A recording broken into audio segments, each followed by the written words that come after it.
Hello friends, and now we are back for rows 7, 8, and 9 of our hooded bolero.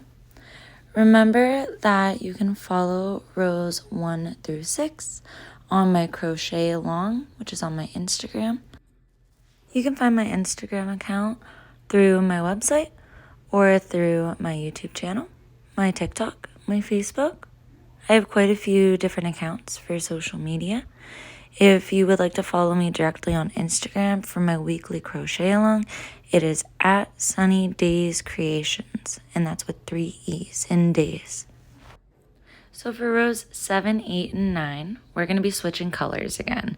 I'm going to be doing rows 7, 8, and 9 with brown yarn today. So before we get started, I just want to show you guys again how we are folding our bolero. I feel like visuals are a much better representation of how we're going to be building onto this bolero. So you're going to see that we're working on 5 sides instead of 6 as we build onto our bolero. So follow along with me and we will get rows 7, 8, and 9 completed. Remember that we are still working with 6 corners.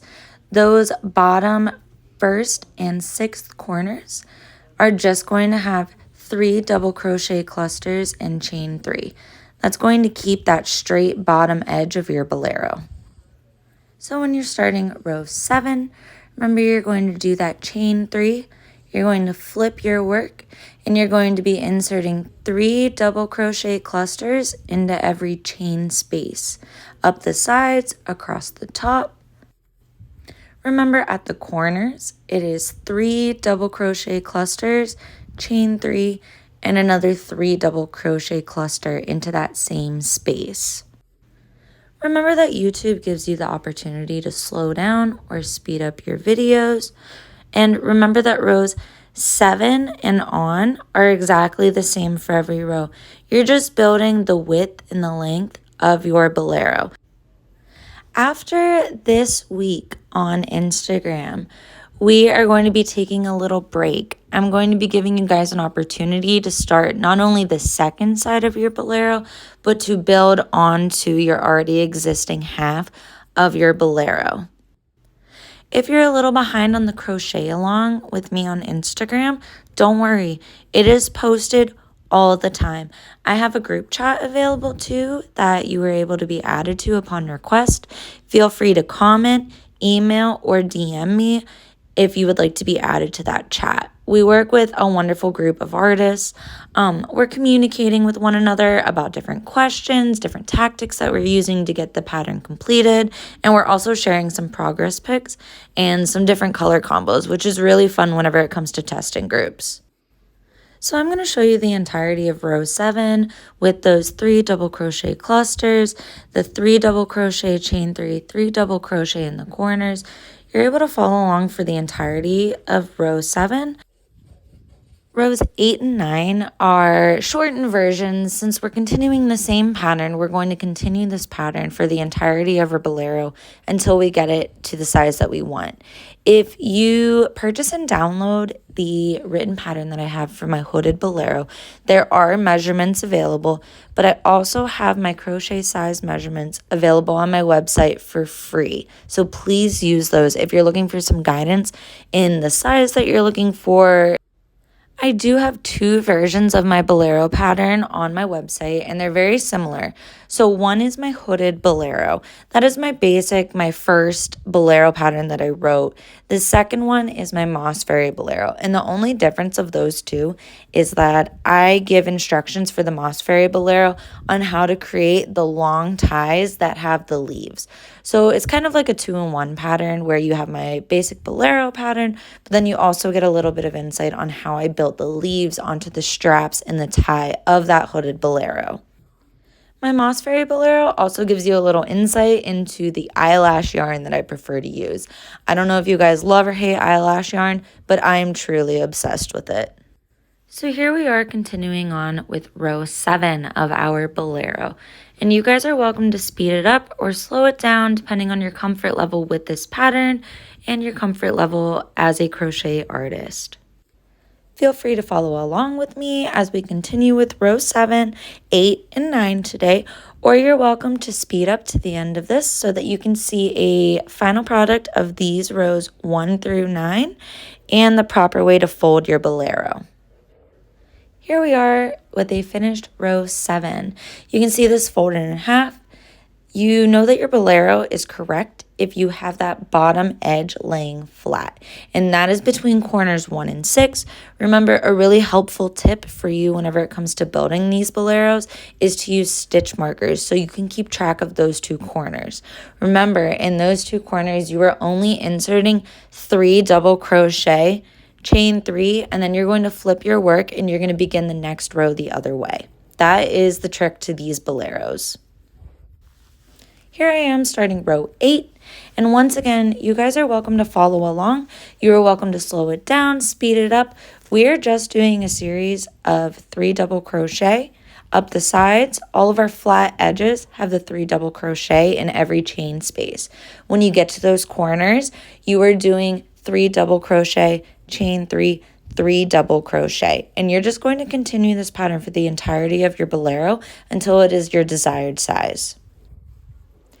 Don't forget to follow me on social media, especially Instagram, where I'm going to be doing a Crochet Away With Me series, where we're going to be creating this bolero pattern.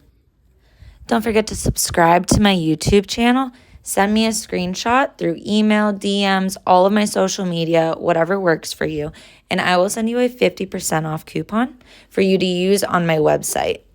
Also, I am back on Etsy. I am back on Depop. I've had a lot of requests over the past year for me to be accessible on different platforms, so I am beginning to build those platforms back up.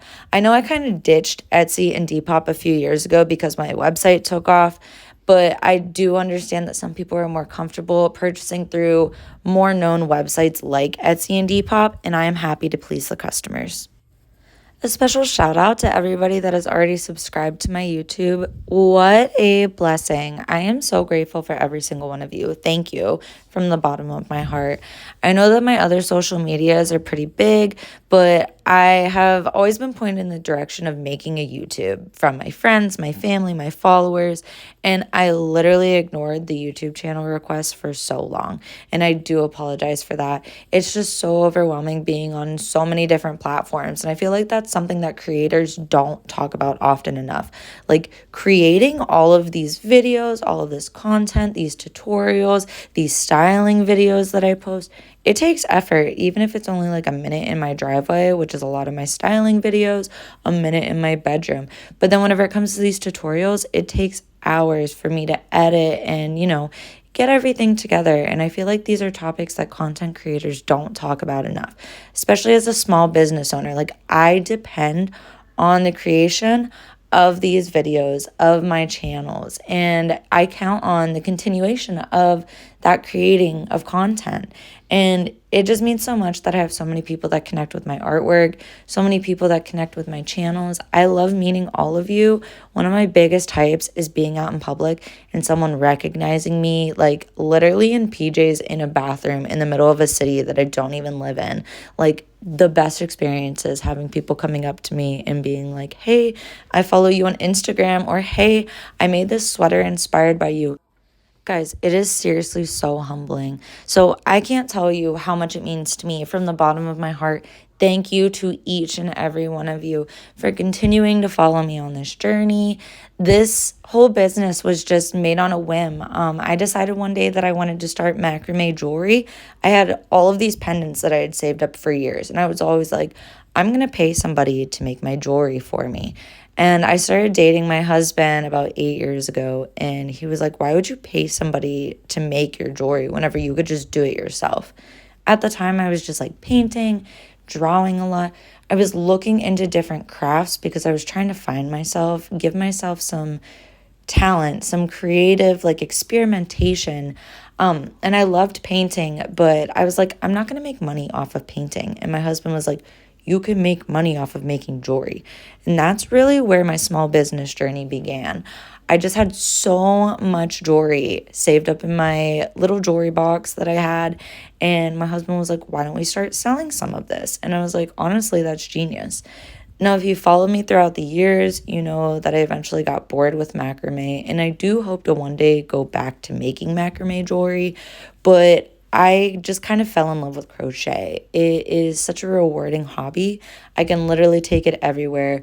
I like being known as the girl that always has yarn. I like being able to just take my yarn with me in public, crochet, and I just get to bring my passions with me everywhere that I go. And that's something that's really special, something that macrame and resin artwork and nature jewelry never really brought me. Even dream catchers, it was just so many items that you'd have to bring with you if you were going somewhere so that you could actually create. I love that I can literally toss yarn in a hook in a bag and just walk out of the house at any times. Not only that, I just love that I can share this passion of crochet with my residents.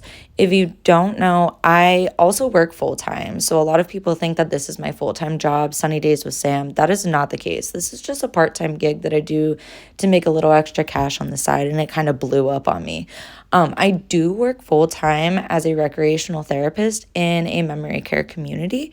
If you follow me on Facebook, you can see the commercial that I just put out for my company.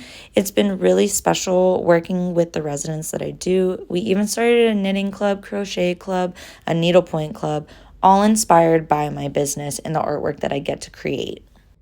And here we are, we have finished row 9. Remember, whenever you fold it, that top part is your sleeve. The bottom part is the bottom half of your bolero. You're just going to continue this pattern on with the 3 double crochet clusters, and then you're going to continue to make this made to measure pattern. You're going to have a hooded bolero by the end of it. Remember, we're taking a little break in the next few weeks so that we can start that second side of our bolero, and I can't wait to see what you guys have created. Remember to subscribe to my channel and tune into my social media accounts. Thank you, friends.